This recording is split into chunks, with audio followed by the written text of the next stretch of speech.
Platform पे आप सभी का स्वागत करते हैं। जैसा कि हम लोग बीए सेकेंड ईयर शिक्षा शास्त्र का जो प्रथम प्रश्न पत्र शिक्षा मनोविज्ञान एवं सांख्यिकी है, इसके बारे में पढ़ना है।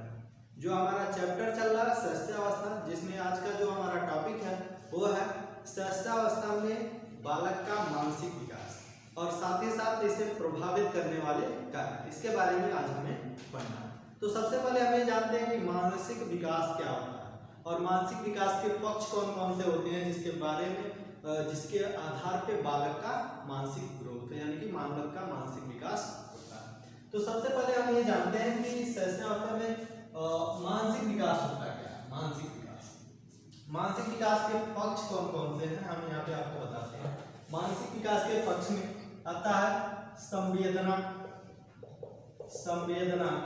हम कह सकते हैं चेतना, चिंतन, कल्पना, तर्क, भाषा, सीखना इत्यादि प्रकार के पक्ष आते हैं, ठीक है ना। इसमें हम कह सकते हैं कि निर्णय, बुद्धि, रुचि, भाषा, ये सभी क्या है, प्रत्यक्षीकरण, निरीक्षण, ये सभी क्या है, मानसिक विकास के पक्ष हैं, जिनका विकास होने के बाद बालक क्या करता है, अपने वातावरण में अपने आप को क्या कर लेता है, समायोजित कर लेता है। अतः हम कह सकते हैं कि जो बालक का मानसिक पक्ष होता है, मानसिक विकास का जो पक्ष होता है, इनका विकास होने के साथ यानी कि मानसिकता का विकास के आधार पर बालक अपने आप को अपने वातावरण में क्या करता है, परिस्थितियों के अनुकूल समायोजित कर पाता है। यानी कि जिस प्रकार की परिस्थितियां होती हैं उन परिस्थितियों में बालक अपने आप को समायोजित करने का जो प्रयास करता है वो किस आधार पे करता है, तो अपने मानसिक विकास के आधार पे करता है। और उस मानसिक विकास के जो पक्ष होते हैं जिसका विकास होने के बाद वो अपने आप को समायोजित करता है, उसे हम संवेदना, चेतना, चिंतन, कल्पना, तर्क, भाषा, सीखना, हम कह सकते हैं कि निरीक्षण, प्रत्यक्षीकरण इत्यादि तथ्य हैं या पक्ष हैं जिनके विकास के आधार पर बालक अपनी परिस्थितियों के आधार पर अनेक प्रकार के वातावरण में अपने आप को समायोजित करता है, जिसके माध्यम से हम कह सकते हैं कि मानसिक और शारीरिक विकास का घनिष्ठ संबंध होता है, जिस आधार पर बालक अपने आप को वातावरण के अनुकूल समायोजित करता है, ठीक है। इसे हम मानसिक विकास के रूप में जानते हैं। अब हम ये देखते हैं किसकी मानसिक विकास पढ़ रहे हैं, शैशवावस्था की मानसिक विकास। तो शैशवावस्था में बालक का जो मानसिक विकास होता है उसकी कौन कौन सी विशेषताएं होती हैं और किन किन अवस्थाओं में, मतलब किस किस आयु में बालक का किस रूप में मानसिक विकास होता है, इसके बारे में हम आपको बताते हैं। जिसमें सबसे पहला है प्रथम माह, ठीक है। प्रथम माह में बालक का मानसिक विकास किस रूप में होता है, तो हम ये देखते हैं कि प्रथम माह में जो बालक होता है उसका जो मस्तिष्क होता है पूर्णतः कोरे कागज के समान होता है और उस समय पे उस बालक को या उस शिशु को किसी भी प्रकार की किसी भी चीज की आवश्यकता होती है या कोई भी कष्ट होता है तो उस कष्ट के लिए या उस आवश्यकता की पूर्ति के लिए वह मूल प्रवृत्तियात्मक व्यवहार करता है, संवेगात्मक व्यवहार करता है, जिसके द्वारा वह क्या करता है, हाथ पैर पटकना, चिल्लाना आरंभ कर देता है, ठीक है। कब होता है, प्रथम माह में होता है। उसके बाद से द्वितीय माह में किस तरह से होता है, द्वितीय माह में बालक किसी भी विशेष आवाज के प्रति क्या होता है, आकर्षित होता है। कोई भी ऐसी ध्वनि जो उसके संपर्क में आती है तो उस ध्वनि के प्रति अचानक से क्या होता है, आकर्षित हो जाता है, उसका ध्यान उसके तरफ केंद्रित हो जाता है और साथ ही साथ किसी भी वस्तु को देखता है तो उस वस्तु को ध्यान से देखने लगता है, किसी भी वस्तु को क्या करता है, ध्यान से देखता है। और उसी रूप में चौथे माह में उस बालक का जो मानसिक ग्रोथ होता है, विकास होता है, वो क्या होता है, किस रूप में होता है, उस वस्तुओं को ध्यान से देखता है और वस्तुओं को क्या करता है, कोई भी वस्तु उसके संपर्क में आती है तो उसे ध्यान से देखता है और उस वस्तु को दोनों हाथों से पकड़ने का प्रयास करता है। साथ ही साथ हाथ से पकड़ने का प्रयास करने के साथ वो क्या करता है, मुंह में उसे लेने का भी प्रयास करता है। उसके बाद से छठवें माह में क्या होता है कि उस शिशु के संपर्क में कोई भी व्यक्ति किसी भी प्रकार का कोई भी ध्वनि या आवाज करता है तो उस ध्वनि या आवाज का क्या करता है, वो अनुकरण करता है। क्या करता है, अनुकरण करता है।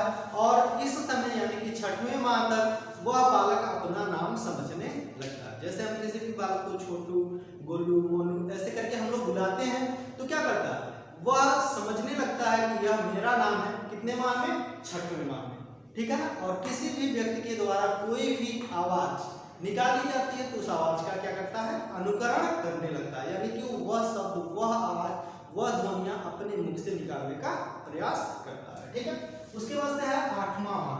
8वें माह में क्या करता है, वो अपने पसंद का खिलौना छानता है, यानी कि उसके संपर्क में कुछ खिलौने रख लिए हैं तो उस सभी खिलौनों को देखता है और उसमें जो उसका पसंद होता है, जिस खिलौने में उसकी रुचि होती है, उस खिलौने को क्या करता है, उस खिलौने को वह छांटता है और साथ ही साथ वह दूसरे बच्चों के साथ खेलने का प्रयास भी करता है, ठीक है।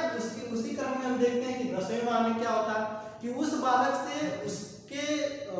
उसके रुचि के अनुसार जो भी खिलौने उसके पास में है, अगर जो हम उस खिलौनों को क्या करते हैं, छीनते हैं, ठीक है, पकड़ते हैं, खींचते हैं, तो क्या करता है, चिल्लाने लगता है। इस प्रकार की एक्टिविटी वो क्रियाकलाप करने लगता है। अगला उसके बाद हम देखते हैं कि प्रथम वर्ष में क्या होता है कि बालक क्या करता है, छोटे छोटे शब्दों को बोलने लगता है, छोटे छोटे वाक्यों को क्या करता है, बोलने लगता है और दूसरे व्यक्तियों के द्वारा की जाने वाली क्रियाओं का क्या करता है, अनुकरण करने लगता है। दूसरे के द्वारा की जाने वाली जो भी क्रियाएं होती हैं, उन क्रियाओं का क्या करता है, अनुकरण करने लगता है, हूबहू उसी चीज को देखकर ये करने का प्रयास करने लगता है। उसके बाद हम देखते हैं इसी क्रम में दूसरा वर्ष में क्या होता है कि 2 शब्दों के वाक्यों का प्रयोग करने लगता है, यानी कि 2 शब्दों के जो वाक्य होते हैं उन वाक्यों को बोलने का प्रयास करने लगता है, ठीक है, यानी कि बोलने लगता है। उसके बाद हम देखते हैं तीसरा वर्ष जो होता है, इसमें क्या होता है, वह अपना नाम, मतलब किसी भी व्यक्ति के द्वारा पूछे जाने पे कि बाबू आपका क्या नाम है, तो वह अपना नाम क्या कर लेता है, बता लेता है, अपना नाम बता लेता है और साथ ही साथ सीधी रेखा खींचने का भी प्रयास करता है, यानी कि जब वह किसी भी प्रकार के अक्षर को लिखने या का प्रयास करता है तो उसमें वह सीधी रेखा खींचने का भी प्रयास करने लगता है।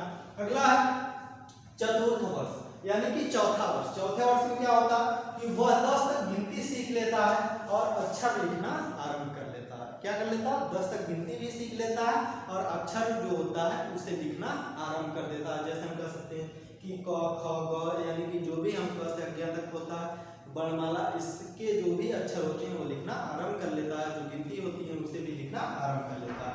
उसके बाद से आता है पंचम माह में क्या होता है कि शिशु हल्का व भारी वस्तुओं में अंतर कर लेता है कि कौन सी वस्तु में हल्की है, कौन सी वस्तु में भारी है। साथ ही साथ ये जितने भी प्रमुख रंग हैं, प्रमुख कलर हैं, इन रंगों को भी वह पहचान लेता है कि लाल है, हरा है, काला है, ठीक है, नीला है। इस तरह से जो भी प्रमुख रंगे हैं उन रंगों को भी पहचानने लगता है। उसके बाद से 6वें वर्ष में क्या होता है कि बालक 20 तक गिनती सीख लेता है एवं जो भी उसके संपर्क में बड़े बुजुर्ग हैं, उसके परिवार के जो भी अन्य सदस्य हैं उनका सम्मान करने लगता है और बड़े और छोटों में अंतर भी जान लेता है, ठीक है।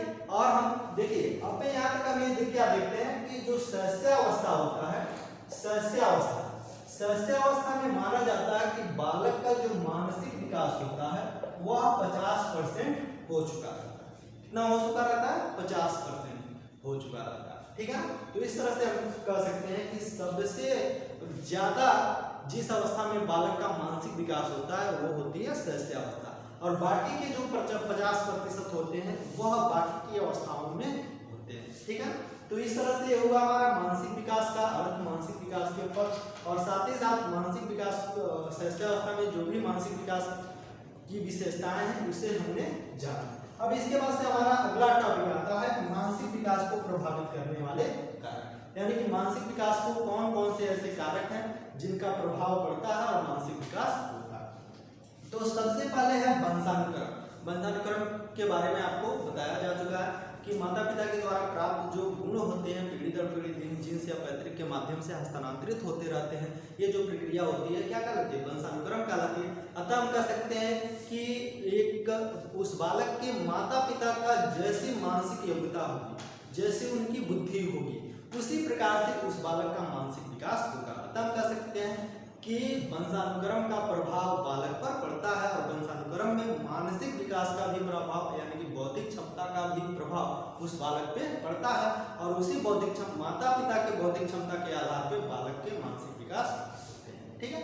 उसके बाद से है परिवार का वातावरण। उस परिवार का वातावरण कैसा है, उस परिवार में रहने वाले लोग कैसे हैं, उस परिवार के जो पास पड़ोस है वो कैसे हैं, उसमें लोग कैसे हैं, उनका मानसिक ग्रोथ कैसा है, शिक्षित हैं अशिक्षित हैं, इन सबका प्रभाव उस बालक पे पड़ता है। हम कह सकते हैं कि परिवार के वातावरण का भी प्रभाव बालक के मानसिक विकास पे पड़ता है। ठीक है, अगला परिवार की सामाजिक स्थिति, मतलब वह परिवार किस प्रकार के सामाजिक परिस्थितियों से बिलोंग करता है, उस परिवार का जो समाज है वह कैसा है, उस समाज में रहने वाले लोग कैसे हैं, उस समाज में जो लोग हैं उनके कल्चर कैसे हैं, उनकी स्थितियां कैसी हैं, इन सबका प्रभाव बालक के मानसिक विकास पे पड़ता है। क्योंकि बालक भी क्या है, एक सामाजिक प्राणी है, वो भी समाज में रहता है, और समाज में रहता है तो जाहिर सी बात है कि समाज के जो भी रीति रिवाज परंपरा या आप कह सकते हैं कि जो भी एक्टिविटियां होंगी उन सबका प्रभाव उस बालक के मानसिक ग्रोथ पे पड़ेगा। ठीक है, उसके बाद से अगला है परिवार की आर्थिक स्थिति।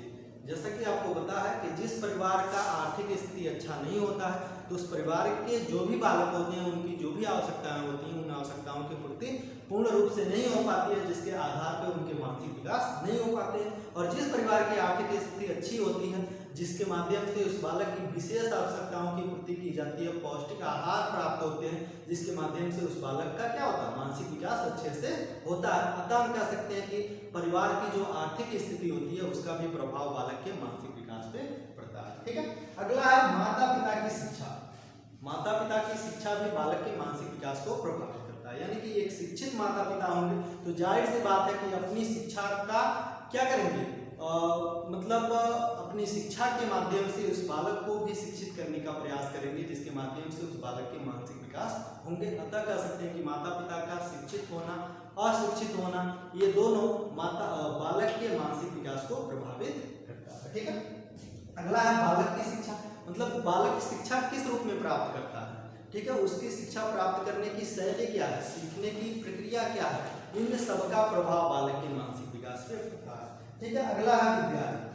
बालक किस प्रकार के विद्यालय में पढ़ता है, उस विद्यालय का वातावरण कैसा है, वहाँ के सिस्टम कैसे हैं, नियमावलियाँ कैसी हैं, वहाँ की अनुशासनात्मक व्यवस्था कैसी है। अतः हम कह सकते हैं कि एक बालक के ऊपर उस बालक के विद्यालय का जो वातावरण होता है उसका भी प्रभाव उसके मानसिक विकास पर पड़ता है। तो हम कह सकते हैं कि एक विद्यालय का प्रभाव बालक के मानसिक विकास पे पड़ता है। ठीक है, अगला है शिक्षक। उस बालक के शिक्षक कैसे हैं, उस बालक से वह किस प्रकार की क्रियाकलाप कराते हैं, किस प्रकार से एक्टिविटी कराते हैं, किस प्रकार से उन्हें सीखने के लिए प्रेरित करते हैं, या हम कह सकते हैं कि उनके सीखने के लिए वह किस प्रकार के नियमों को निर्धारित करते हैं जिसके माध्यम से बालक सीख सके। क्योंकि इस संसार में सभी लोग एक समान नहीं है, सभी लोग एक जैसे नहीं सीख सकते। यानी कि बालक की रुचि क्षमता योग्यता के आधार पर बालक को सीखने के लिए अनेक प्रकार के शिक्षण विधियों का चयन करना आवश्यक है, और यह शिक्षक पे निर्भर करता है कि वह बालक का ऑब्जर्वेशन करे और बालक किस रूप में सीखना चाहता है उसके लिए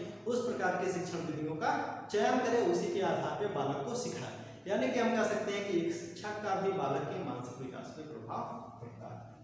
अगला है समाज। हमने अभी बताया कि जो बालक है वो सामाजिक प्राणी है, इसलिए समाज के जो भी प्रक्रिया होंगे, जो भी रीति रिवाज परंपरा होगा, उस सबका प्रभाव उस बालक के मानसिक विकास पे पड़ेगा।